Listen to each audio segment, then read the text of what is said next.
Hey guys, tonight we're going to take a trip back in time, not to a land of noble kings or wise philosophers, but to a place of grit, dust, and deeply questionable hygiene. We're heading to the American Wild West. Forget the sweeping vistas and the stoic, square-jawed heroes you've seen in the movies. We're going to dive into the harsh, smelly, and often brutally boring reality of daily life on the frontier. Imagine the oppressive heat, the constant choking dust, the whiskey that could probably strip paint, and the very real, ever-present threat of dying from something as glamorous as a toothache. This isn't a story of heroic gunfights at high noon. It's about the soul-crushing difficulty of just staying alive when everything, from the water to the weather, seems to want you dead. You probably won't survive this, at least not without contracting a disease with a very unpleasant name. So, before you get comfortable, take a moment to like the video and subscribe, but only if you genuinely enjoy what I do here. And as always, please drop a comment with your location and local time. It's always a thrill to see how far these stories travel. Now, dim the lights, maybe turn on a fan for that soft background hum, and let's ease into tonight's journey together.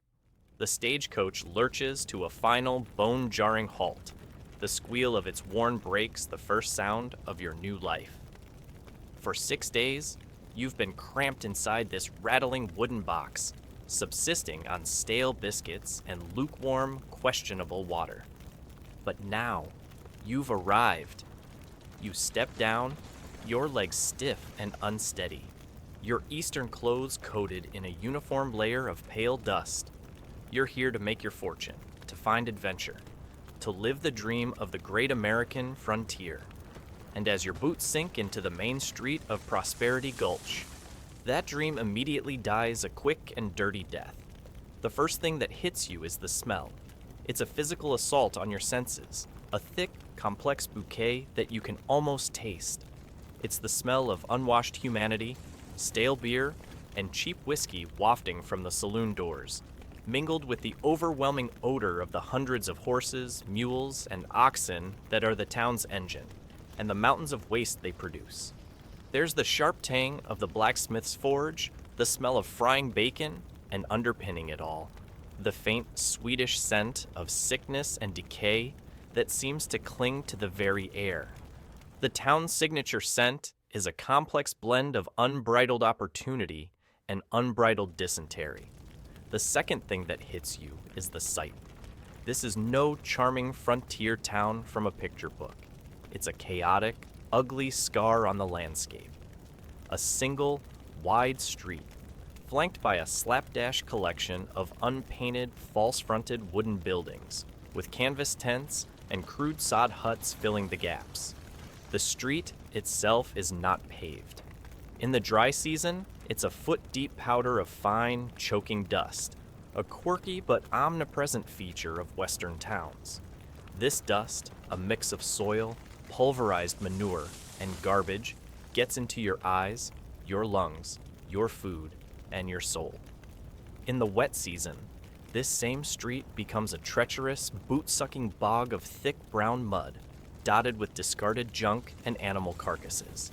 Welcome to Prosperity Gulch, where the only thing prospering is the flies. The noise is a constant, grating cacophony.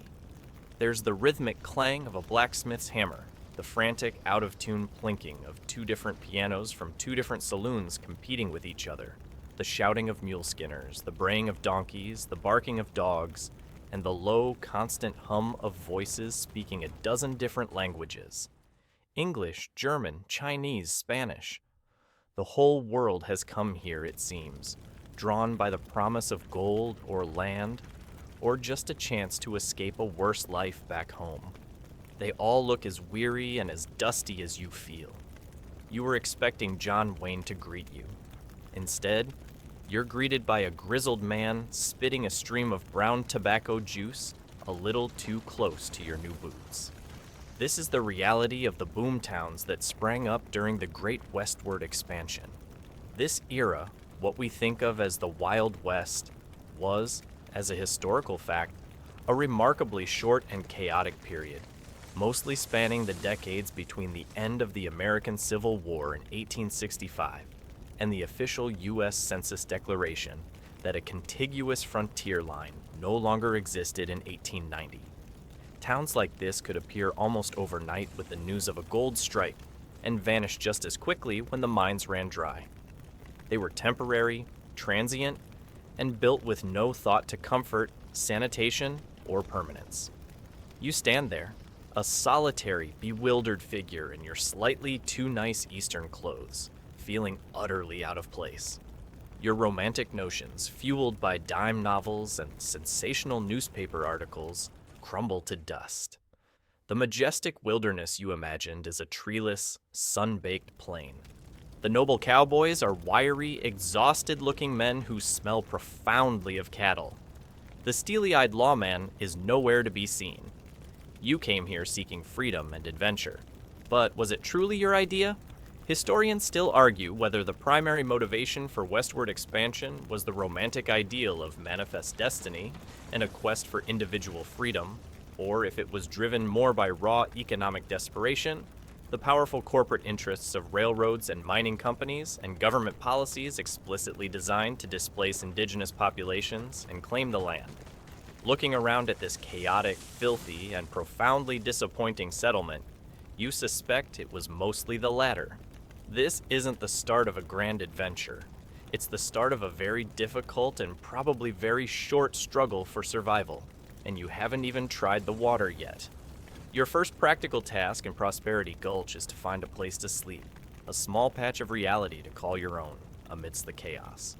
You wander away from the main thoroughfare, past the boisterous saloons, to what passes for the residential district.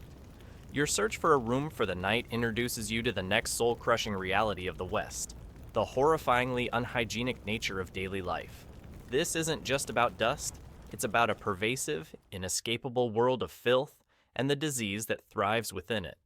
You secure a spot in a long, crowded boarding house, or, more accurately, a bunkhouse. The room is just a vast chamber filled with rough-hewn wooden bunks, stacked 3 high. The air is thick with the sour-sweet smell of stale sweat, unwashed bodies, and the snores of 24 other men. For a few bits, you get a thin, lumpy mattress filled with straw that crackles every time you move, and a single greasy wool blanket that has likely seen more action than a Civil War battlefield.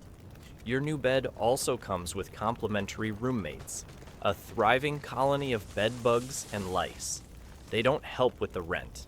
In fact, some particularly desperate travelers, as a quirky tidbit, would go to great lengths to create vermin-proof sleeping arrangements, sometimes building elevated platforms, or even trying to sleep upright in large barrels to escape the nightly onslaught of biting, crawling pests. Morning ablutions are a communal affair. You join a line of other grim-faced men to take your turn at a long wooden trough filled with murky water from a barrel. You get a quick splash on the face, the water gritty and cold, before the next man elbows his way in. A proper bath is a rare and costly luxury. The local bathhouse, likely run by the barber, might offer a tub of hot water for a steep price, but that water is often shared. For an extra 2 bits, you can get clean water for your bath, which just means you're the 3rd person to use it instead of the 6th. The soap, if available, is a harsh, brown lye soap that leaves your skin feeling raw and tight. And then there's the sanitation, or stunning lack thereof. There is no plumbing, no sewer system. Your bodily functions are attended to in a crude wooden outhouse, or privy, located in the alley behind the bunkhouse. It's a small, fly-blown shed built over a deep pit, shared by 50 or more people. The stench is a physical force that makes your eyes water, a smell that will become a permanent resident in your memory. At night, most people use a chamber pot kept under their bed, the contents of which are unceremoniously hurled into the street or the alley come morning, where they mix with the horse manure and other garbage. This brings you to the water source. The town's water comes from a single communal well, its location chosen not for hygiene but for convenience. It might be perilously close to the horse corral, or horrifyingly, downhill from the area where the outhouse pits seep into the soil. You watch people draw up buckets of this water, a vital resource that is almost certainly contaminated. This is the source of the great, invisible killer of the West, far more deadly than any bullet. As a mainstream historical fact, epidemics of waterborne diseases like cholera, typhoid, and dysentery regularly swept through these new, unsanitary settlements, killing thousands. An entire town could be vibrant one week and decimated the next, all from one bad water source. There is, of course, no concept of germ theory here. People don't understand that invisible organisms are the cause of their suffering. Sickness is blamed on bad air, a miasma, not unlike in the medieval period, imbalance, or moral failing. As such, basic hygiene is non-existent. Men spit tobacco juice freely onto the wooden sidewalks and dirt floors. People cough and sneeze without covering their mouths. The man handling your food at the Greasy Spoon Diner likely just came from mucking out a stable and hasn't washed his hands. Personal space is important here. You want to be at least 10 feet away from anyone who looks like they're about to cough, which is to say, everyone. Historians still argue whether the general populace in the 19th century was completely oblivious to the connection between filth and disease, or if they had a rudimentary, non-scientific understanding, knowing that foul smells and squalor were somehow unhealthy, but were simply powerless to combat the situation due to poverty, lack of infrastructure, and the transient nature of their lives. Either way, the result is the same: a perfect breeding ground for sickness. As you stand by the communal well, watching a man let his dusty, tired horse drink from the same bucket he's about to use to fill his canteen, the reality of your situation becomes starkly clear. The romantic image of the healthy, rugged frontiersman is a lie. The real West is a place where you are constantly under assault by microscopic enemies you can't see, in a battle for which you have no weapons. And as you take your first cautious, necessary sip of the town's water, you might feel the first, faint, telltale cramp in your stomach. The gunfights and adventures can wait. Your first and most difficult challenge is simply surviving the water. The stomach cramps from your first taste of the town's water eventually subside into a dull ache, soon overshadowed by a more pressing concern, a deep, gnawing hunger. You haven't had a real meal since leaving the last major depot, and the stale biscuits in your pack have long since turned to flavorless dust. It's time to experience the local cuisine. Your quest for sustenance leads you to a long canvas tent with a hand-painted sign that simply reads, "Eats." This is your introduction to the questionable, monotonous, and often dangerous affair that is the Wild West diet. Inside, the tent is hot, smoky, and loud. A dozen rough-looking men are hunched over plates at long, wobbly trestle tables, shoveling food into their mouths with grim determination. There's no menu. You approach the proprietor, a large, sweating man with a greasy apron and a perpetually stressed expression, who is frying up slabs of something fatty on a large cast-iron stove. You ask what's available. He wipes a hand on his apron, looks you up and down, and grunts, "Beans, bacon, biscuits, coffee, what'll it be?" The food pyramid here, you quickly realize, is just a single, large brown rectangle labeled beans. You pay your coins and receive a tin plate piled high with the day's offerings. Let's break down your meal. The bacon isn't the crisp, rosy strip you might imagine.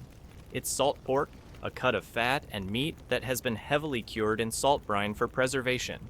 It's incredibly salty, tough enough to sole a boot, and has a slightly rancid taste that hints at its long, unrefrigerated journey to get here. The biscuit is a hard, dense puck of flour and lard, perfect for soaking up bacon grease or for use as a projectile in a bar fight. And the beans. The beans are a brown, bubbling slurry that have likely been simmering in a pot on that stove for 3 days straight, with new beans and water simply added as the level drops. This is the core of your diet now.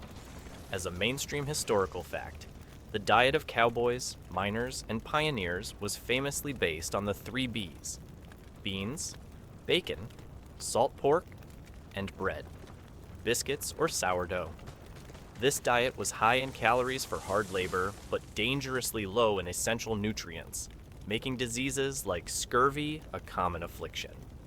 Fresh fruit and vegetables are an almost unimaginable luxury. Anything that can't be preserved by salting, drying, or canning has to be brought in by wagon over hundreds of miles of rough terrain. An apple or an onion could cost more than your entire meal. Sometimes, however, you might see a quirky sign of civilization. Empty oyster cans discarded in an alley. Canned oysters, harvested on the distant coasts, were a surprisingly popular, if expensive, luxury item in remote mining camps. They represented a taste of the sophisticated world left behind, a briny, metallic status symbol that men would pay a premium for, gambling that the can hadn't spoiled on its long, hot journey. To wash this meal down, you have coffee. You take a sip from the thick ceramic mug. It has the flavor and texture of hot liquid gravel, but it's wet. The coffee of the West wasn't for connoisseurs. It was made from cheap, often burnt beans, sometimes extended with fillers like roasted corn or acorns, boiled for hours with the grounds until it became a bitter, gritty sludge, served black and strong. Its purpose was caffeine delivery, nothing more. Later that evening, you might decide you need something stronger to wash away the taste of your meal and the dust of the day. You venture into one of the town's saloons. The whiskey you're served is not a smooth, aged bourbon. It's a raw, potent, unaged spirit, often called rot gut, firewater, or tarantula juice. Its quality is highly variable and completely unregulated. To stretch their supply or give it more of a perceived kick, some less than scrupulous saloon keepers would adulterate their stock. Historians still argue whether the most sensational stories of saloons serving whiskey mixed with dangerous additives like tobacco spit, gunpowder, chili powder, or even strychnine were common practice, or if these are largely tall tales, with most bad whiskey simply being poorly distilled. Raw alcohol with a high concentration of fusel oils that could cause blinding headaches and nausea. Either way, the stuff is potent. The saloon's whiskey is famous for its powerful effects, mostly blindness and regret. As you sit there nursing your gut-rotting whiskey and contemplating your salty beige meal, you realize another truth. Food here isn't for pleasure or for health. It's fuel, and often it's a gamble.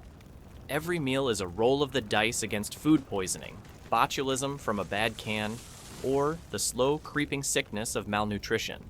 Your quest to fill your stomach has likely just introduced a new army of hostile organisms into your already besieged system. You have survived your first day, but you have partaken in a diet that will, in all likelihood, try to kill you tomorrow. As you sit in the saloon, the burn of the cheap whiskey doing little to soothe your protesting stomach, you get your first taste of frontier justice. It begins, as it so often does, with a drunken argument over a card game. Voices are raised, a chair is thrown, and suddenly the swinging saloon doors burst open as 2 men tumble out into the dusty street, trading clumsy, powerful blows. Before a real crowd can even gather, the law arrives. But this is not the noble, square-jawed hero of the dime novels. This is the real thing, and you quickly learn that in the Wild West, the lawman is not always your friend. The town marshal is a single man, wiry and weathered, with tired, cold eyes and a drooping mustache stained with tobacco. His only sign of office is a tarnished, dented tin star pinned to his dusty vest. He doesn't waste time with de-escalation tactics or polite requests. He wades into the brawl and ends it swiftly by cracking both men over the head with the long, heavy barrel of his Colt revolver. It's brutal, efficient, and deeply unsettling. He hauls the 2 dazed and bleeding men to their feet and finds them both on the spot for disturbing the peace. A quirky but common practice that was less about punishment and more about revenue generation for the town, or in some cases, for the marshal himself. One of the men, a scruffy-looking prospector, can't pay. He gets tossed into the town jail to sober up. The other man, who works for the big mining company that has a stranglehold on the region, pays his fine with a smirk and is sent on his way with a familiar nod from the marshal. This single incident reveals the stark reality of law on the frontier. The legal system here is very efficient. It neatly skips the tedious steps of gathering evidence, a fair trial, and being innocent. The lawman's job is not necessarily to see that justice is done. It's to be a peace officer, to maintain a basic level of order so that the town's businesses, the saloons, the freight offices, the mining company, can continue to make money. As a mainstream historical fact, many famous Western lawmen, like Wild Bill Hickok or Wyatt Earp, were often gamblers and killers themselves, whose authority rested on their reputation for personal violence and intimidation, not on a codified legal process. The sheriff is a pillar of the community. Specifically, the pillar holding up the saloon owner's balcony. You take a look at the town jail later. It's a rickety wooden shack, barely more than a cage. The bars on the single window look like they could be pried apart by hand. The town jail is a marvel of engineering.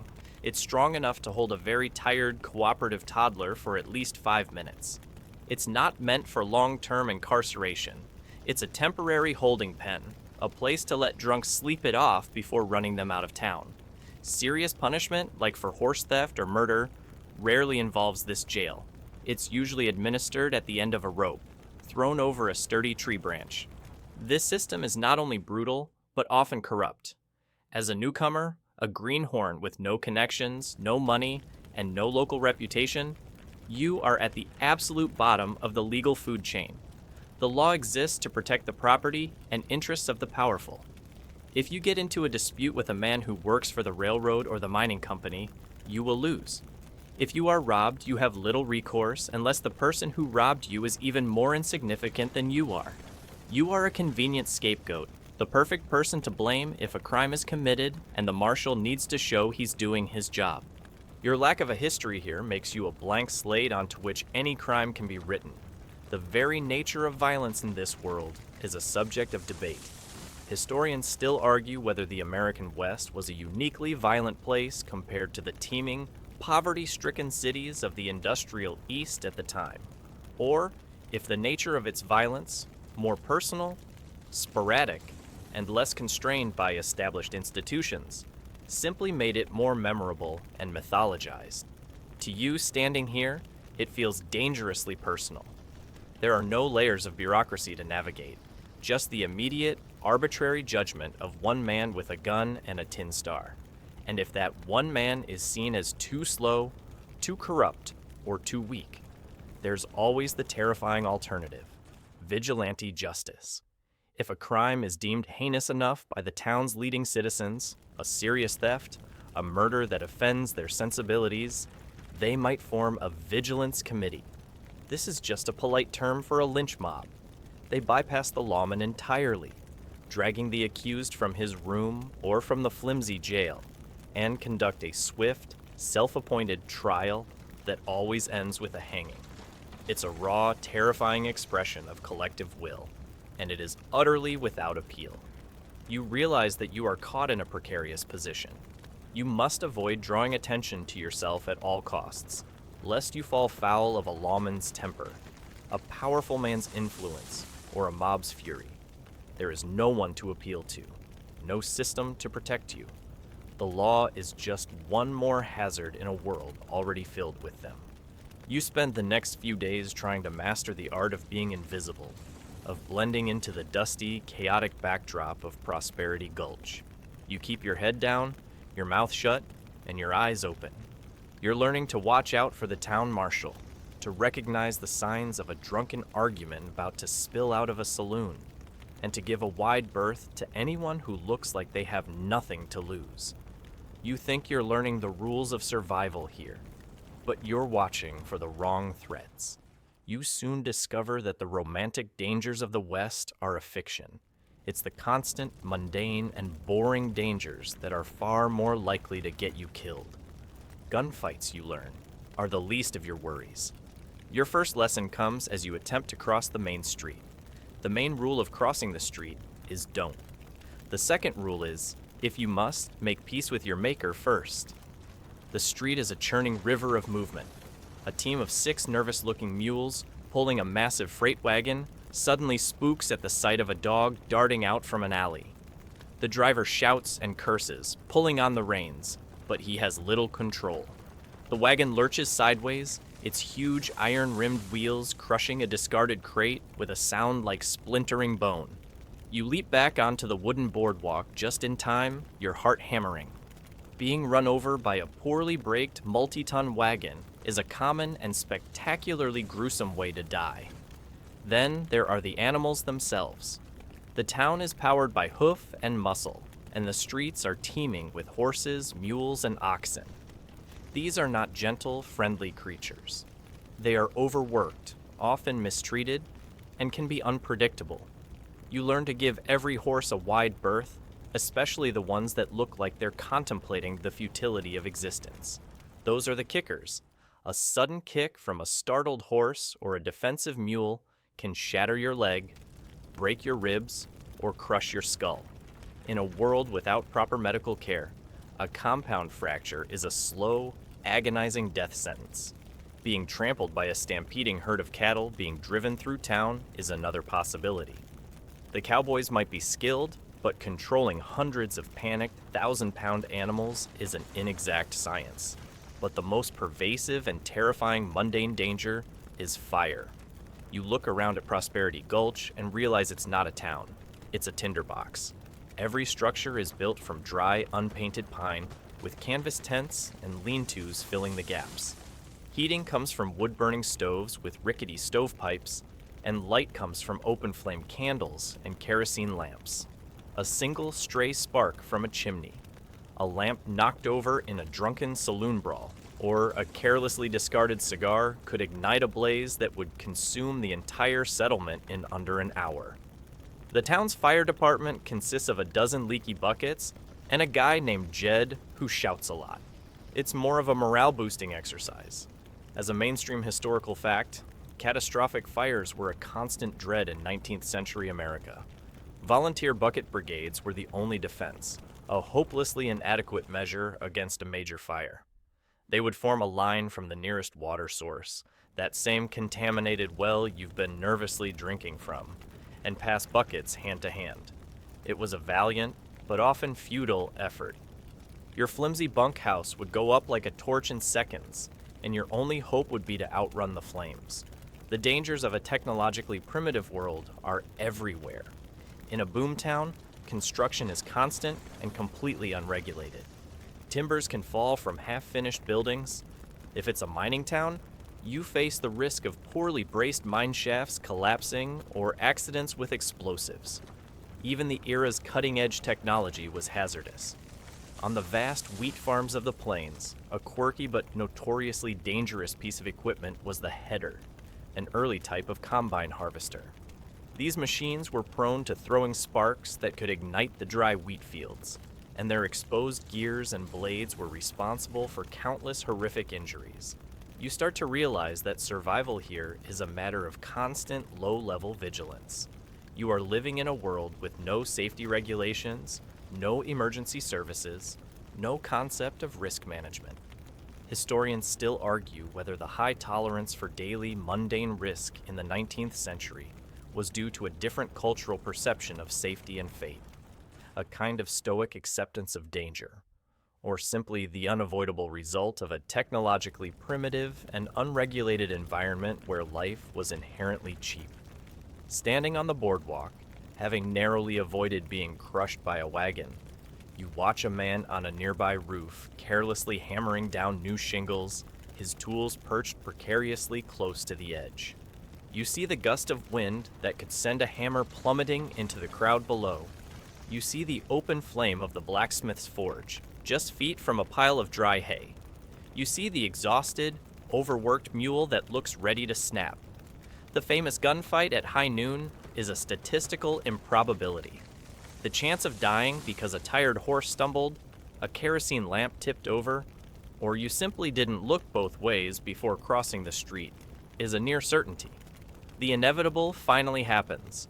It isn't a stray bullet or a runaway wagon that gets you, but the invisible enemies you've been consuming since you arrived. The stomach cramps you've been ignoring blossom into a full-blown, debilitating sickness. A raging fever takes hold, leaving you alternating between shivering uncontrollably under your thin, greasy blanket and burning up with a heat that feels like it's cooking you from the inside out. Delirious and terrified, you realize you have to do the one thing that might be more dangerous than the illness itself. You have to see the doctor. Getting sick will probably kill you, but you're beginning to learn that in the West, the cure can be just as deadly as the disease. A fellow lodger, seeing your pathetic state, directs you to the town doc, whose office is a cramped, dusty room at the back of the assayer's office. You stumble in, your vision swimming. The room smells of stale whiskey, unwashed linen, and a faint, sharp chemical odor. A collection of terrifying-looking saws, probes, and forceps lies scattered on a wooden table, none of them looking particularly clean. The doctor's diploma on the wall looks suspiciously like the label from a whiskey bottle. He is a portly man with bloodshot eyes and hands that tremble slightly until he takes a swig from a flask he keeps in his desk. He sits you down and performs his diagnosis. This consists of looking at your tongue, listening to your chest for a moment, and asking a few blunt questions. He nods sagely, his breath a potent wave of alcohol and onions, and declares, "You have a severe case of prairie fever, a catch-all term for any number of ailments, most likely typhoid, contracted from the contaminated water. His diagnosis is, essentially, a severe case of being in the 19th century. The prognosis is not great.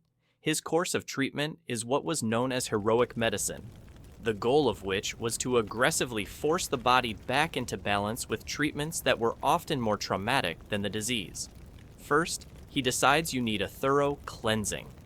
He produces a bottle of castor oil and a small box of calomel pills. Calomel, a mainstream and popular purgative of the era, was mercury chloride. The doctor is, in essence, prescribing you a heavy dose of a toxic heavy metal to make you violently ill in the hopes it will drive out the other illness. You spend the next 12 hours in a state of absolute misery, losing what little fluid and strength you had left, your body racked by the effects of the cure. When your fever still rages the next day, the doctor decides the problem is an excess of bad blood. He gets out his lancets, or perhaps a jar of leeches. He applies them to your skin, and you watch, weak and helpless, as your own life force is drained away into a bowl, or onto the bloated bodies of the hungry annelids. This practice, a holdover from ancient medicine, was still considered a primary tool for reducing fevers and inflammation, despite the fact that it often pushed an already weak patient over the edge. Finally, after bleeding and purging you to within an inch of your life, he sells you a remedy. He holds up a dark green bottle of Dr. Abernathy's patented miracle elixir and blood purifier. This is the quirky and incredibly common world of patent medicines. These bottled cure-alls, with their sensational names and even more sensational claims, were ubiquitous. They promised to cure everything from consumption and colic to nervousness and female complaints. In reality, they were almost always useless, their primary active ingredients being alcohol, opium in the form of laudanum, or some other narcotic that made the patient feel better without addressing the underlying disease. He prescribes his patented miracle elixir. The main ingredient seems to be opium, so at least you won't care that you're dying. You stumble back to your bunk, clutching the expensive bottle of elixir, feeling 10 times worse than when you left. You've been poisoned, purged, and bled, and you are significantly poorer for the privilege. Historians still argue whether the brutal treatments of 19th century medicine, like aggressive bleeding and purging with mercury, were the result of genuine, if misguided, belief in the necessity of heroic intervention to save a patient, or if some practitioners were simply indifferent charlatans performing the expected and profitable medical rituals of the day. Looking at the trembling hands and boozy breath of your physician, you suspect it's a healthy mix of both. Lying in your louse-infested bunk, the world swimming before your eyes, you realize the terrifying truth. There is no safety net here. Sickness is not an inconvenience, it's a vortex. The medicine weakens you, the doctors are often dangerous, and your own body is left to fight against both the disease and the cure. An infected tooth, a broken bone from being kicked by a horse, a case of pneumonia from sleeping in the cold. Any of these common afflictions would lead you down the same grim path. You have survived the journey west, the filth, the food, and the street hazards, only to find yourself at the mercy of a medical system that is one of the biggest dangers of all. Somehow, you survive your bout of prairie fever, and the doctor's heroic attempts to murder it with poison and bleeding. You are left weak, gaunt, and significantly lighter in the purse, but you are alive. You finally feel strong enough to drag yourself from your lice-infested bunk and step outside, craving the feeling of fresh air and sunshine.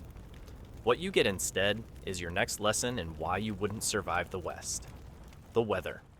The climate itself is an active, malevolent character in this story, and it is constantly trying to kill you. You step out into the full, magnificent force of a high summer day on the plains. It is not a gentle, pleasant warmth. It is a physical assault. The sun is a merciless, white-hot disk in a vast, cloudless sky. There is no shade. The few scraggly trees in town offer no real protection.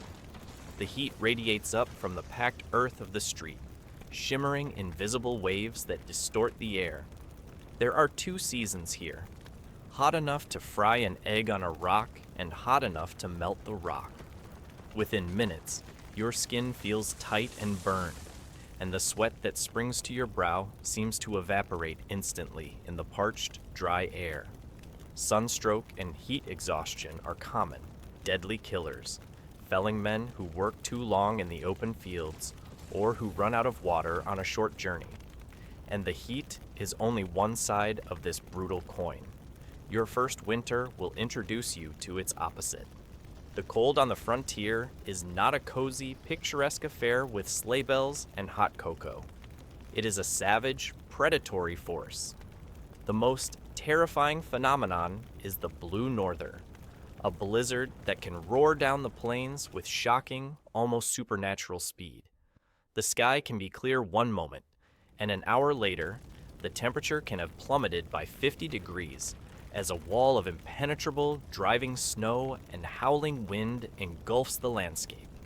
As a mainstream historical fact, the schoolhouse blizzard of 1888 struck the Great Plains so suddenly that it caught thousands of people, many of them children on their way home from school, completely unprepared, leading to hundreds of deaths from freezing just yards from shelter.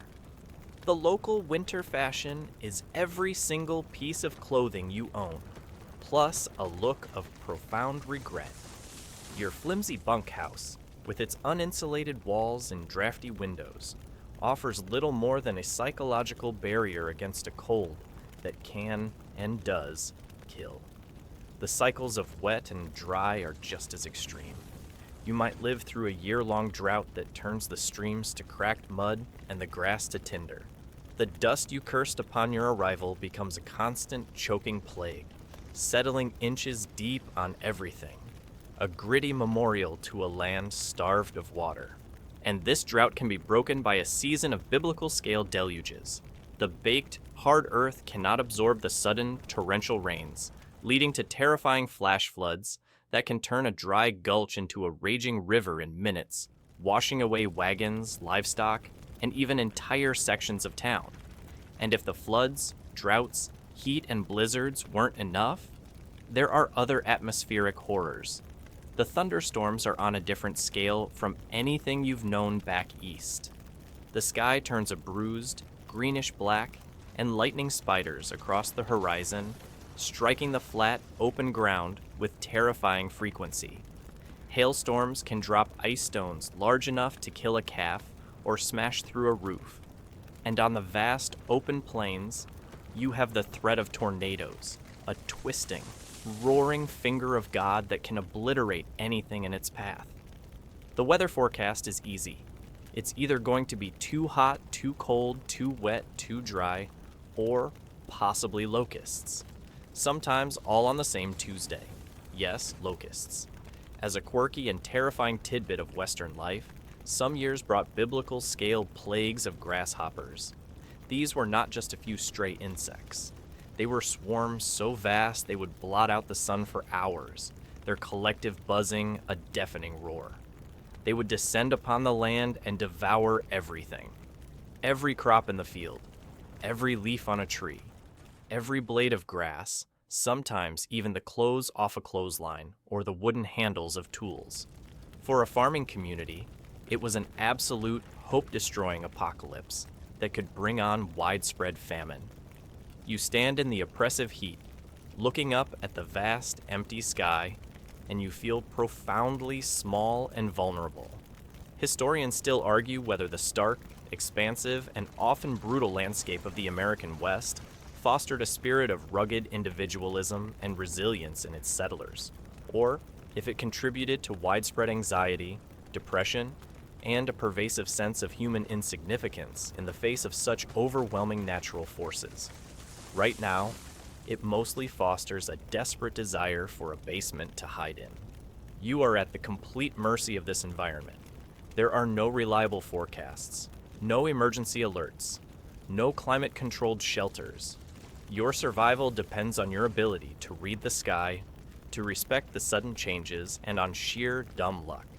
You have endured the filth, the food, and the doctor, but now you face an antagonist that you cannot fight, bribe, or reason with. The land itself is actively hostile, and it has 1,000 different ways to kill you. After surviving your illness and the doctor's enthusiastic attempts to cure you, you are faced with a new, more mundane, but equally pressing crisis. Your purse is empty. The last of your coins went to the doctor for his bottle of useless, opium-laced elixir. You cannot survive on air and sunshine, especially not this sunshine. To eat, to have a place to sleep, however wretched, you must find work. And it is here you discover another fundamental truth of the West. The jobs are awful, the labor is backbreaking, and the work itself is just as likely to kill you as a disease or a stray bullet. Perhaps you first entertain the most romantic notion. You'll become a cowboy. The image is a powerful one, a lone rider, master of the open range, free as the wind. The reality is a harsh slap in the face. Being a cowboy is grueling, low-paying, seasonal agricultural labor. The job posting for cowboy would read, likes dust, low pay, and being lonely. Must be willing to be trampled. Singing optional, but discouraged. You might get hired on for a long cattle drive, a mainstream historical phenomenon that defined the cowboy myth, but in reality only lasted for about 20 years after the Civil War. This involves spending months in the saddle, pushing thousands of stubborn, stupid cattle hundreds of miles north to the railheads. Your days are a monotonous cycle of riding and choking dust. Your nights are spent on the hard ground with little sleep, taking turns to watch the herd and prevent a stampede. The single most terrifying event on a cattle drive. You eat the same monotonous food you ate in town. Beans, bacon, biscuits, cooked over a campfire. You are exposed to the full fury of the weather. Remember that? From blistering heat to sudden, freezing blizzards. You cross treacherous, flooding rivers and deal with saddle sores that rub you raw. And you do all this for about $1 a day. It is exhausting, filthy, and profoundly boring work, punctuated by moments of sheer terror. Maybe cattle aren't your thing. If you're in a mining town like Prosperity Gulch, you could try your luck in the mines. This is less a job and more a subterranean nightmare. You could be a mucker, the lowest of the low, spending 10 hours a day in the dark, breathing in rock dust, loading heavy ore into carts with a shovel. Or you could work at the rock face itself, swinging a heavy sledgehammer or placing explosive charges. The tunnels are dark, cramped, and dangerously unstable, held up by flimsy timber supports. Cave-ins are a constant threat. So is black damp, a pocket of unbreathable gas that could silently suffocate you. Or fire damp, methane gas that could be ignited by a single spark from a pickaxe, causing a catastrophic explosion. The mining company's safety program consists of a canary and a shovel. If the canary stops singing, you use the shovel to dig yourself out. In theory, long-term, the rock dust fills your lungs, leading to silicosis or miner's consumption, a slow, agonizing disease that guarantees you an early grave. Perhaps you try your hand at farming, claiming a plot of land under the Homestead Act. You are your own boss, beholden to no one. You are also completely at the mercy of the land and the weather. You spend weeks breaking the tough virgin sod of the plains with a hand plow, your back and shoulders screaming in protest. You live in a crude sod house, essentially a hut made of dirt bricks, which is dark, leaky, and often infested with snakes and insects. You plant your crop and pray. You pray it doesn't get wiped out by a drought, a flood, a hailstorm, or a biblical plague of locusts. Remember them? Most homesteaders failed, defeated by the harsh climate, the isolation, and the crushing debt owed to the merchants who sold them supplies. For a brief, bloody period, there was another option, a quirky but lucrative profession: bison hunter. In the decade or so after the Civil War, you could make a good living hunting the vast herds for their hides. But this wasn't noble sport, it was industrial-scale slaughter, leaving hundreds of thousands of carcasses to rot on the plains after they were skinned. It was a brutal, wasteful, and short-lived boom that led to the near-total destruction of the American bison. Looking at your options, you see a common thread of grueling labor and immense risk. Historians still argue whether the grueling labor undertaken by ordinary people in the West was primarily fueled by a genuine belief in upward mobility and the American dream. The idea that hard work could lead to independence and prosperity, or if it was a form of wage slavery, driven by a lack of other viable options and the coercive power of large corporations like mines and railroads that controlled entire towns. My choice of careers, you think grimly, is between get crushed in a mine, get trampled on a cattle drive, or starve on a farm. The opportunities are endless. You take a job as a mucker because you need the money, now. At the end of your first 10-hour shift, you stumble back to your bunkhouse, your body a symphony of aches, your throat raw from the dust. You have traded the risk of quick, violent death for the certainty of a slow, grinding one. The Wild West, you realize, is not a place of adventure. It's a place of relentless, exhausting, and perilous work. After a week of soul-crushing labor in the mine, your body is a landscape of aches and bruises. Your hands are raw, and your lungs are filled with a fine, gritty dust. But it is payday. The thought of a few dollars in your pocket, a tangible reward for your suffering, is the one thing that has kept you going. You line up with the other exhausted men outside the mine office, only to be handed your next brutal lesson. Striking it rich is a myth, but the constant threat of financial ruin is very, very real. You aren't handed a stack of greenbacks or a pouch of silver dollars. Instead, you receive a handful of flimsy paper notes or metal tokens, known as company scrip. I get paid in Prosperity Gulch fun bucks, you think grimly, which are conveniently only accepted at the Prosperity Gulch We Own Your Soul Emporium. This is the reality of the company town.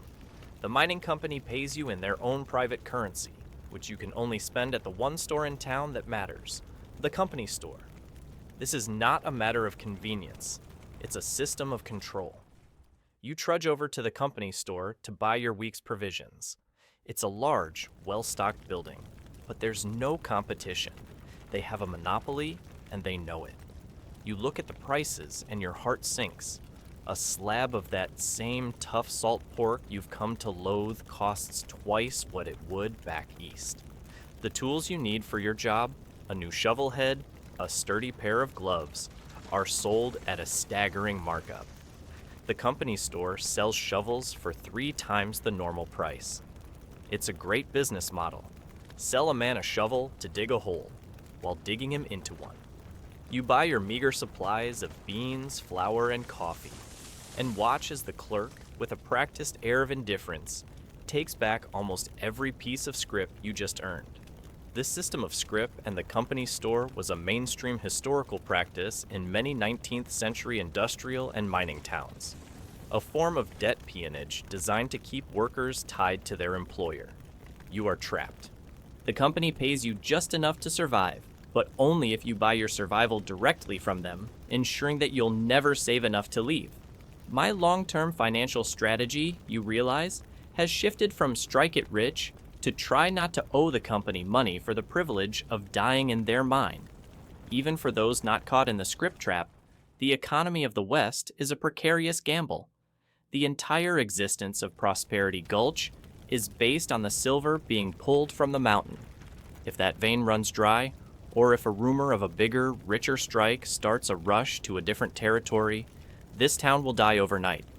The saloons will empty, the stores will shutter, and your job, your scrip, and any semblance of stability will vanish, leaving you stranded in a ghost town.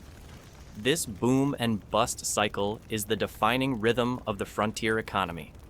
The financial world back east feels a world away, but its tremors can cause earthquakes out here. One day, a telegraph message might arrive with grim news. A major bank has failed in Philadelphia, triggering a quirky but devastating event known as a financial panic, like the real-life panic of 1873. The news spreads through town like a fever. The railroad company that funds the mine is based back east. Credit dries up. Suddenly, the mine announces it's halting operations. You and hundreds of other men are out of a job in an instant, with no warning and no safety net. You're now worthless scrip lining your pockets. You look at the faces of the prospectors who came here on their own, not as wage slaves, but as entrepreneurs hoping to find their own claim. They are even more vulnerable, having sunk their life savings into a dream. Historians still argue whether the thousands of prospectors who rushed to each new gold or silver strike were driven by a rational calculation of risk and reward, or by a form of collective mania, a gold fever that defied logic and was fueled by sensationalized reporting and promoter propaganda. Looking at the hollow-eyed man staring at his now useless pickaxe, you suspect it was mostly fever. With the mine closed and what little real money you have dwindling, the saloon's gambling tables begin to look dangerously appealing. You watch men who were your fellow muckers just yesterday put their last real silver dollar on a game of faro or poker, their faces tight with a desperate hope that one lucky card can reverse their fortunes. It almost never does. The games are often rigged, and even when they're not, the house always has the edge. You watch a man lose his entire stake in 3 hands and stumble out into the street, a completely broken man. You are left with the cold, hard truth. You have performed backbreaking, life-threatening labor for a week, and you are poorer now than when you started. The promise of the West was a lie. It is not a land of opportunity, but a machine designed to grind down the desperate and channel wealth into the hands of a few powerful, distant men. The threat of financial ruin is not a risk. It seems to be the entire point.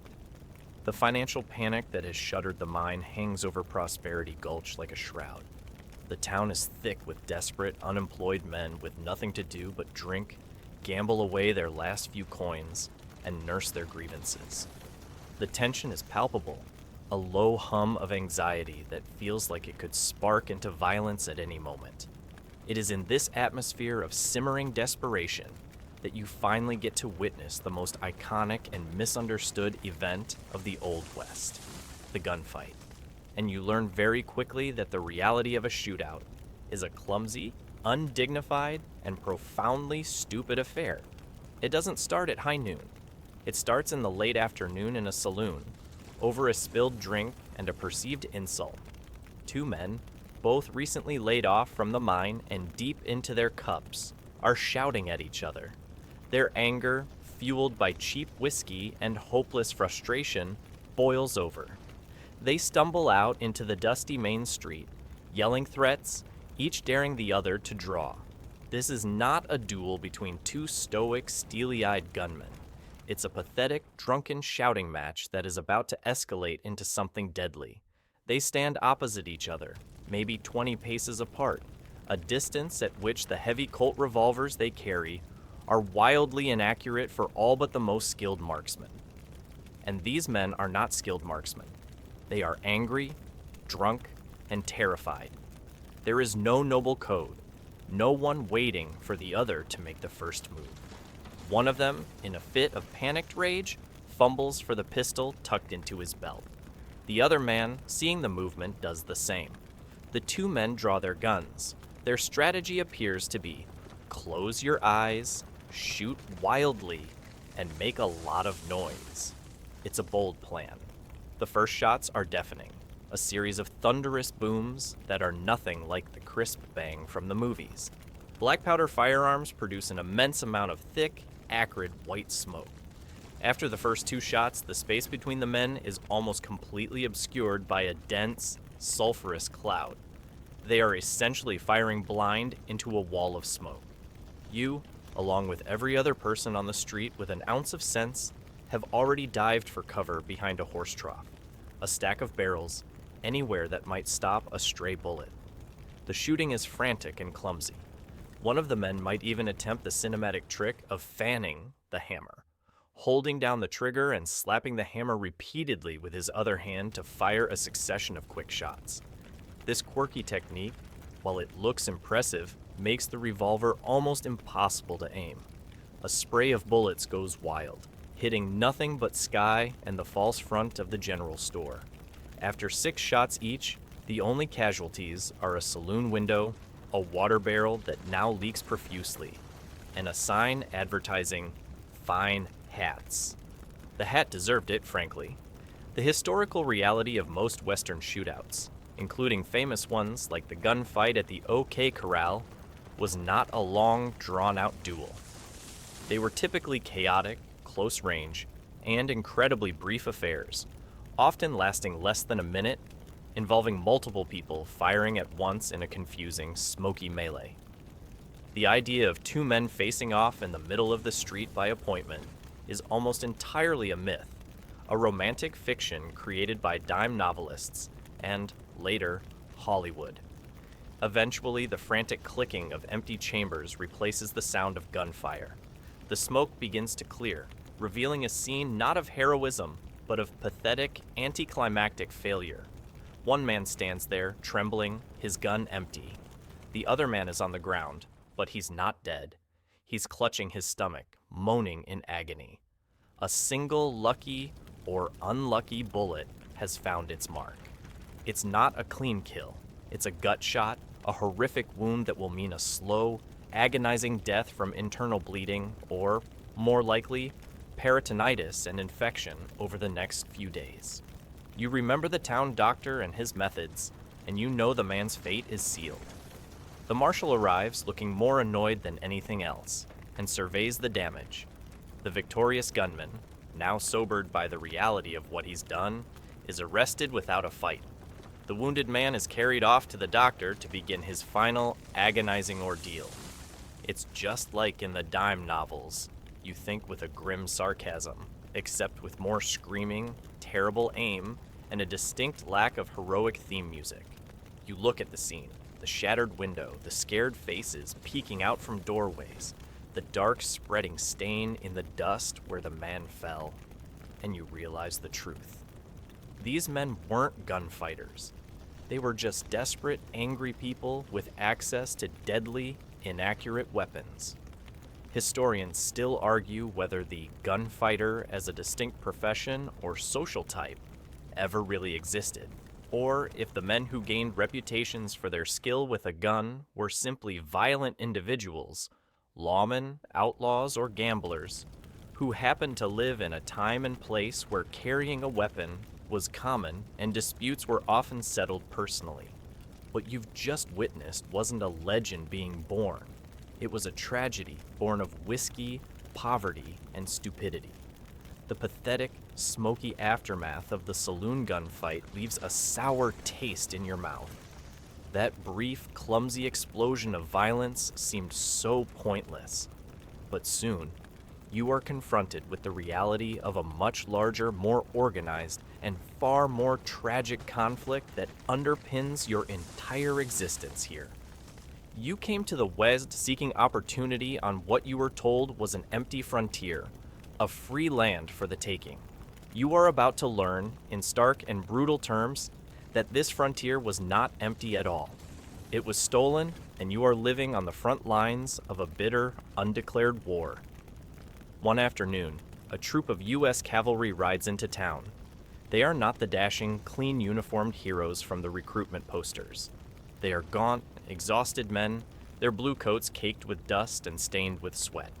Some have fresh bandages, and their eyes have the same haunted, thousand-yard stare you saw on soldiers in the last war. They ride in grim silence, leading horses that are just as weary as they are.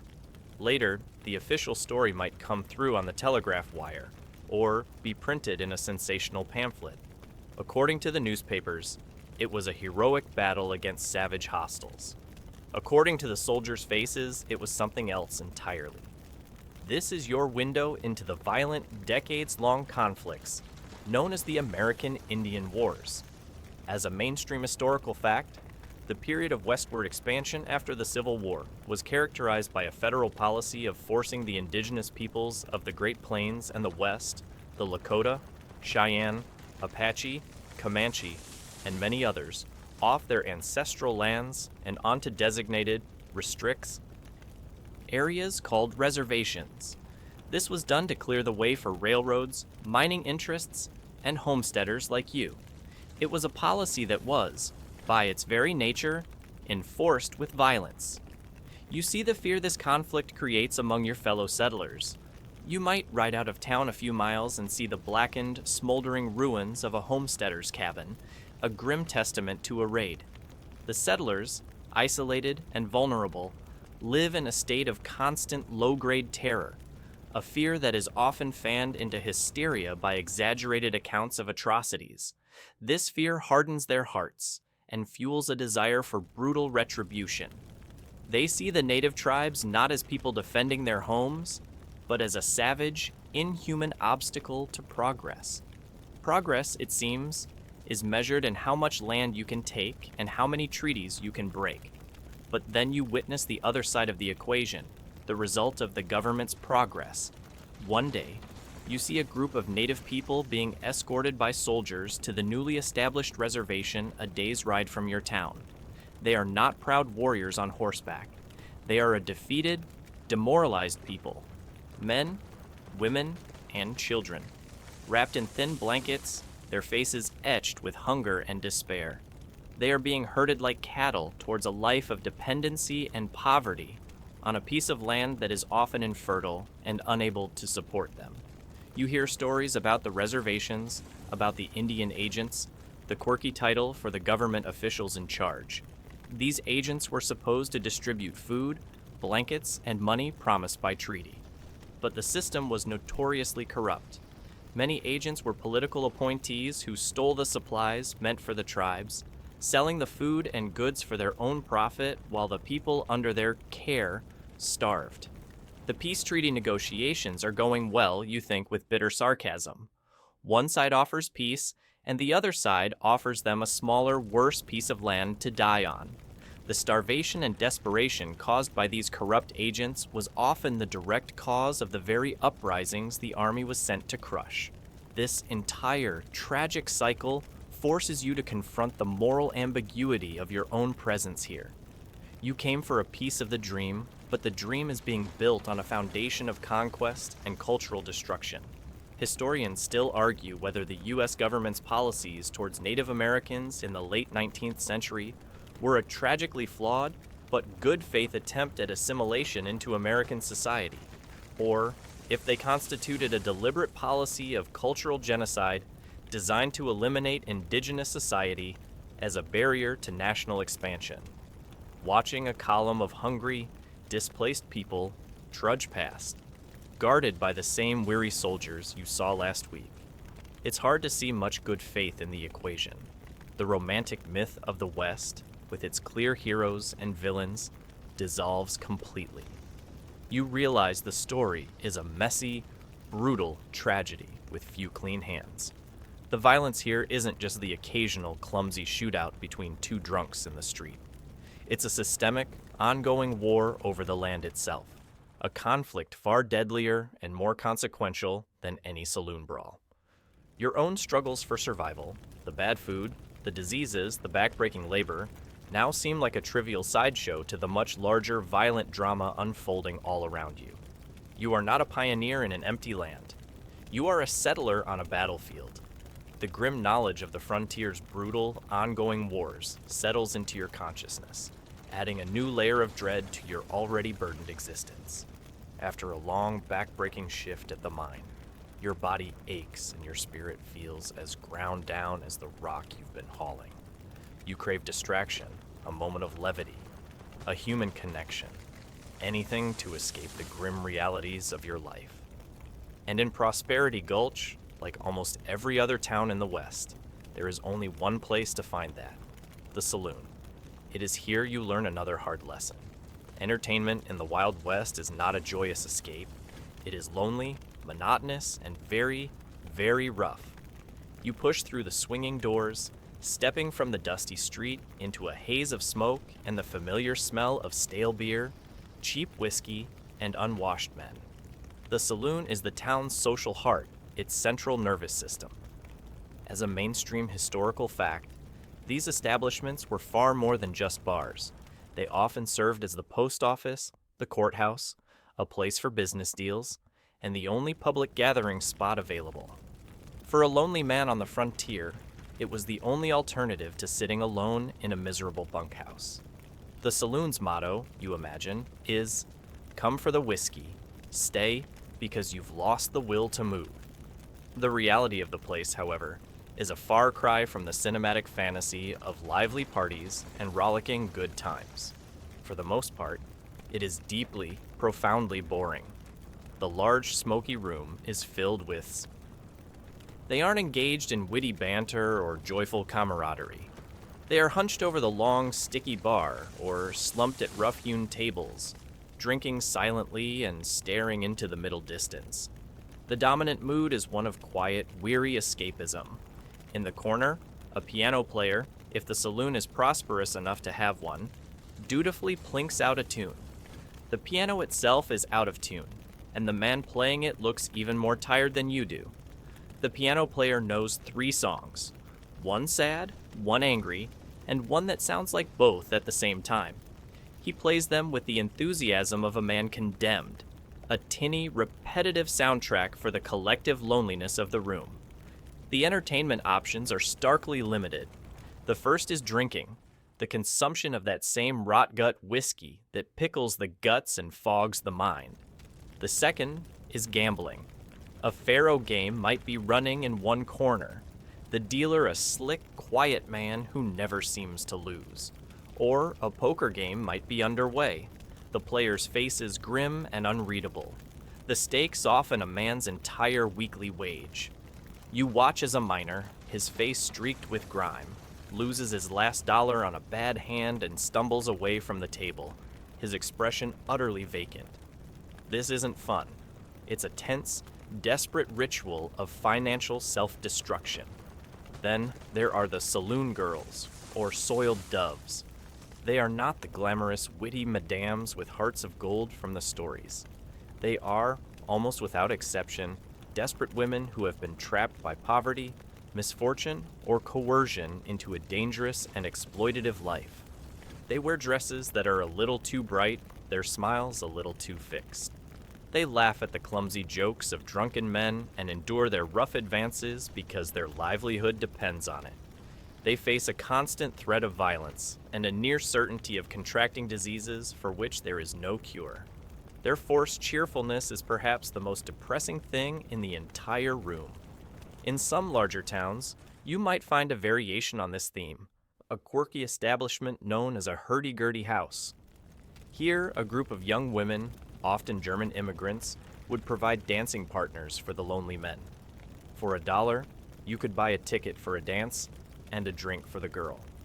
It was a slightly more structured, less sordid transaction, but it was still entertainment as a commodity, a brief, purchased illusion of female companionship. You sit at the bar, the bad whiskey burning a familiar trail down your throat, and you feel more alone than ever. Making friends here is easy. You just have to find someone who isn't about to challenge you to a duel, swindle you, or cry into their beer. I haven't found him yet. The air is thick with unspoken desperation.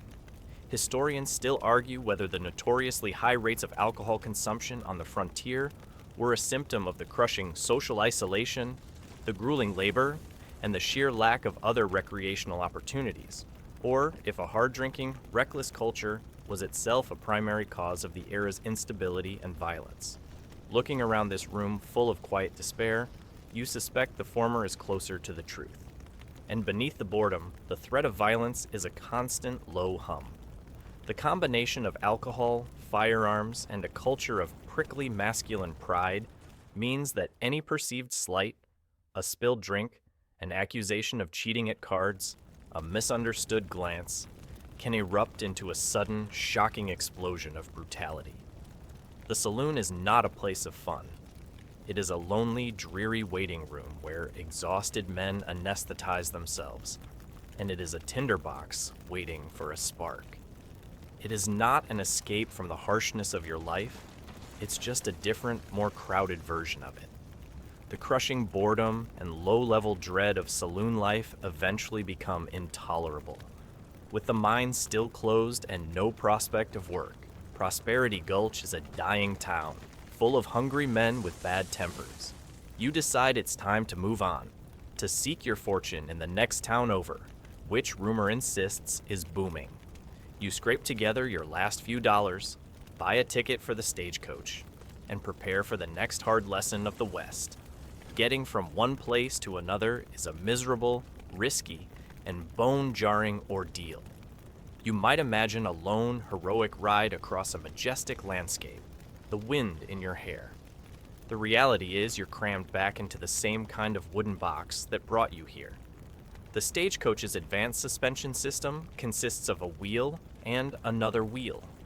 It's a very direct road-to-spine feedback experience. You are squashed shoulder to shoulder with several other passengers who smell no better than you do, inside a hot, stuffy, unventilated compartment. Every rut, rock, and ditch in the so-called road sends a violent jolt through your body, rattling your teeth and bruising you against the hard wooden frame. The journey is a monotonous torment. For hours upon hours, you stare out the window at an unchanging, sun-bleached landscape of brown dirt and scraggly sagebrush. The view is breathtaking, mostly because the dust you're inhaling has taken your breath away. But the endless brown is also very brown. A fine, alkaline dust kicked up by the horse's hooves seeps in through every crack, coating your clothes, your skin, and the back of your throat. Water is strictly rationed and tastes of the warm, metallic barrel it's stored in. Thirst becomes a constant companion, and that's if everything goes well. A breakdown is not a possibility, it's a near certainty. A wheel can shatter on a rock, an axle can snap, or a horse can go lame, leaving you stranded for hours or even days, in the middle of nowhere, completely exposed to the elements. If you're traveling through a swampy or marshy region, you might encounter a quirky and torturous piece of 19th century engineering known as a corduroy road. To make the ground passable, logs were laid side by side directly onto the mud. For a wheeled vehicle, the experience of traveling over these logs was a violent, jarring, and unending series of percussive impacts that could shake a wagon and its passengers to pieces. Perhaps you decide to travel by your own means, on a horse you bought with your last few dollars. This grants you solitude, but it exchanges the misery of confinement for the misery of exposure. You are at the complete mercy of the weather. Remember the blizzards and the heat? Finding water for both yourself and your horse is a constant life or death struggle. You might follow a promising creek bed, only to find it completely dry. Your navigation tools are the sun, which hates me, and a vague sense of that way. It's foolproof, I'm sure. In the vast, featureless plains, getting lost is terrifyingly easy, and a wrong turn could lead you into a waterless wasteland from which there is no return. Even the modern miracle of the railroad, which, as a historical fact, began to crisscross the West after 1869, was no guarantee of a safe or comfortable journey. Early train tracks were often hastily laid and poorly maintained. Derailments were shockingly common. The primitive steam engines could suffer boiler explosions, scalding passengers and crew. Collisions on single-track lines were a constant risk, and sitting in a hot, overcrowded car filled with coal smoke and cinders for 2 days was its own special kind of travel hell. Why did people endure this? Why was everyone seemingly in constant motion? Historians still argue whether the high mobility of the Western population was a sign of optimistic ambition and a restless search for the next big opportunity, or if it was more a symptom of constant failure, with people forced to move on after each bust, economic downturn, or crop failure, forever chasing a dream that was always one town further down the line. As your stagecoach fords a wide, fast-moving river, the water rising perilously close to the floorboards, you grip your seat and pray. The journey is a constant battle against the landscape itself. You are not a master of the wilderness, gliding gracefully through it. You are a trespasser, and the land is actively trying to repel you. The trip between two isolated pockets of civilization is more dangerous than life in either one. You've successfully escaped the boredom, filth, and financial ruin of Prosperity Gulch, only to find yourself in a rattling wooden box in the middle of a vast, hostile, and very empty landscape, hoping you survive long enough to reach the next town, which will, in all likelihood, be just as disappointing. Your miserable journey across the plains is interrupted not by a broken wheel or a flooded river, but by a far more direct and terrifying hazard. As the stagecoach navigates a rocky, isolated canyon, two riders suddenly appear from behind a tall formation of sandstone, their faces covered with dirty bandanas.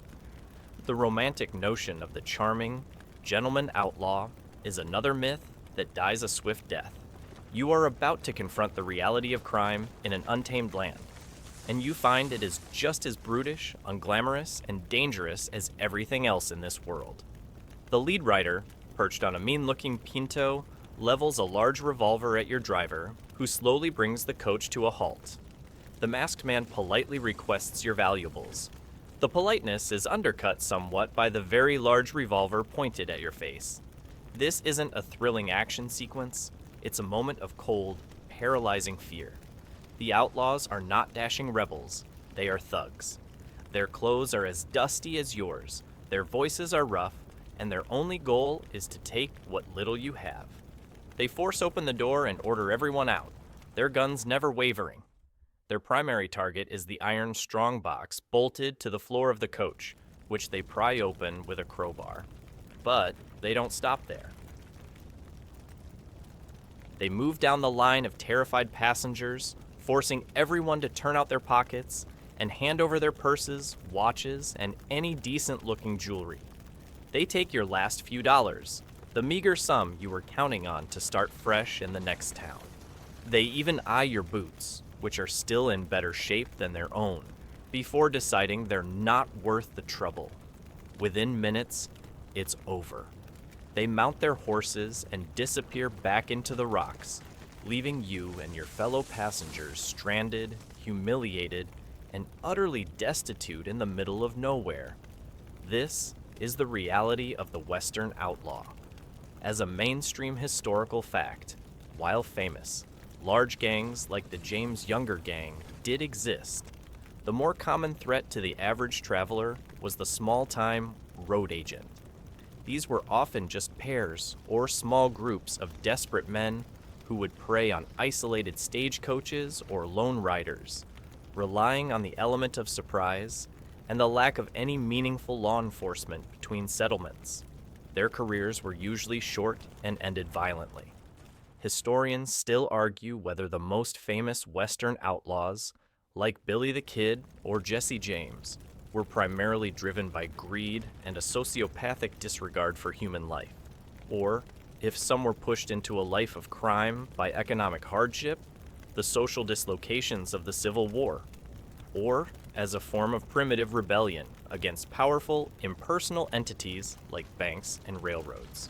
Looking at the callous efficiency of the men who just robbed you, you don't see any political motivation. You just see violent opportunism. You eventually limp into the next town, not with hope, but with the weary resignation of a man who has just hit rock bottom. And here, you encounter the other, more insidious form of frontier crime, the con man. In a town square, you see a fast-fingered man operating a classic 3-card Monte game on a makeshift table. This quirky but ubiquitous scam involved manipulating 3 cards, making it look easy for a spectator to follow the money card. He draws in a naive newcomer who, after winning a small, easy bet, is convinced to wager a much larger sum, which he promptly loses to the dealer's sleight of hand. You watch the poor man's face fall as he realizes he's been swindled, and the dealer and his accomplices quickly melt into the crowd before the law can be called. Someone else tries to sell you a map to a lost gold mine. It seems legit. The map appears to be drawn on the back of a saloon menu. You realize that in this world, everyone is a potential threat. The man who buys you a drink might be trying to get you drunk so he can rob you. The friendly fellow who offers you a share in his guaranteed mining claim is probably selling you a worthless piece of desert. Horse theft is rampant, a crime often punished more severely than murder, because a man's horse is his livelihood and his legs. Without it, he is stranded and helpless. There is no recourse. If you are robbed on the trail, the local marshal will just shrug. His jurisdiction and his interest end at the town limits. If you are swindled in town, it's your word against the con man's, and you are the one who looks like a fool. You are utterly on your own. My personal security system, you think, consists of looking poorer than everyone else. Now that the road agents have taken your last dollar, it's a system that's finally working perfectly. Crime in the West is not a grand battle between heroic lawmen and charismatic outlaws. It is a constant, grinding, and pervasive threat. It is the fear that your horse will be gone in the morning, that your pocket will be picked in a crowd, and that every stranger's smile might hide a predatory intent. It is one more layer of hardship in a land that has already proven to be unforgiving in every other conceivable way. Destitute and weary, you watch the West change around you, and you realize the era you thought you were living in is already dying. The Wild West, that brief, violent, and chaotic period of your life, isn't being conquered by heroic lawmen or legendary gunslingers. It's being quietly and methodically strangled by a force far more powerful and permanent: civilization, delivered by the mile on railroad ties and strung out on spools of cheap, spiky wire. The first and most obvious sign is the barbed wire. You watch a homesteader, a so-called nester, methodically pounding wooden posts into the hard prairie soil and stringing the sharp, twisted strands between them. As a mainstream historical fact, the invention of cheap, effective barbed wire in the 1870s was one of the most transformative technologies of the era. It allowed for the inexpensive fencing of the vast, open range, spelling the end of the great cattle drives and the free-roaming cowboy lifestyle. Each taut strand of wire is a nail in the coffin of the open frontier, a declaration that this land is no longer a commons, but a grid of private property. Barbed wire. They've finally found a way to make the endless, empty landscape even more depressing. A true innovation. The railroad, which brought you on part of your miserable journey, is the other great agent of change. The distant whistle of a steam engine becomes a more regular sound. The trains bring more than just people. They bring the manufactured world of the East. One day you see a man uncrating a shiny, new cast iron stove, ordered from a quirky mail order catalog from a company like Montgomery Ward or Sears, Roebuck & Co., hundreds of miles away in Chicago. This single object, delivered by rail, does more to tame the town than any marshal could. It represents a new permanence, a connection to a world of commerce and comfort that is alien to the rough, self-sufficient ethos of the early frontier. With the railroad and the fences come the bureaucrats. A proper bank, built of brick instead of flimsy pine, opens on the main street. A lawyer hangs his shingle outside a small office, offering to handle land deeds and contracts. The power in town begins to shift from the man with the quickest draw to the man with the most official-looking piece of paper. The wild, arbitrary justice of the marshal is slowly being replaced by the slow, grinding, and equally arbitrary justice of courts and property law. The town's getting civilized. Soon, they'll have property taxes and zoning laws. I miss the days when my only worry was cholera. This taming of the West is a quiet, almost boring process. The gunfights fade away, replaced by lawsuits. The saloons might lose some of their edge, the constant threat of violence receding into boisterous noise. A proper church is built, and then a schoolhouse. The very chaos and danger that defined your experience and made survival a daily struggle is being methodically erased, paved over with regulations, property lines, and civic committees. Historians still argue whether the closing of the frontier was a triumphant moment of American progress and national unification, or a tragic end to diverse possibilities, replacing a complex, multicultural, and violent space with a more monolithic, commercial, and bureaucratic society. And in this new, orderly world, you are an anachronism. The skills you've learned in order to survive, how to tell if water is bad, how to sleep through a bedbug infestation, how to dive for cover during a clumsy gunfight, how to endure backbreaking labor, are all becoming obsolete. The New West needs clerks, telegraph operators, and farmers who understand crop rotation, not weary drifters who know how to live off salted pork and desperation. My main skills are surviving a blizzard and identifying bad whiskey. Neither of those are very useful for becoming a bank teller. You survived. You endured the filth, the disease, the terrible food, the brutal weather, the backbreaking work, and the pervasive violence.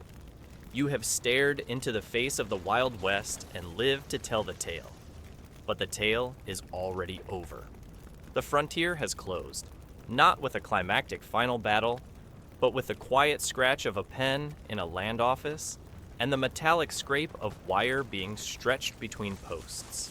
You are left stranded, a relic of a bygone age, with no money, no prospects, and no place in the tamer, more complicated world that is rising from the dust. And with that quiet, almost melancholy sunset, your journey through the harsh realities of the American West comes to a close. The choking dust can finally settle. The relentless sun can dip below the horizon of your mind, and the cacophony of the boomtown can fade into a gentle, peaceful silence. The immense weight of that daily struggle for food, for safety, for warmth, for your very life can be lifted from your shoulders now. You can let go of the grit, the grime, and the constant gnawing anxiety of that untamed world. The aches from the hard labor, the shivers from the prairie fever, the jolts from the rough-hewn wagon, all of these can dissolve into the deep comfort of your own bed in your own safe and quiet time. The story is finished, the chapter is over, and the vast, unforgiving landscape of the past recedes, leaving only a sense of calm and stillness in its wake. There are no more dangers to watch for, no more hardships to endure. There is only the soft, gentle darkness, inviting you into a truly peaceful and restorative sleep. Let the quiet carry you away. End of script. Sweet dreams.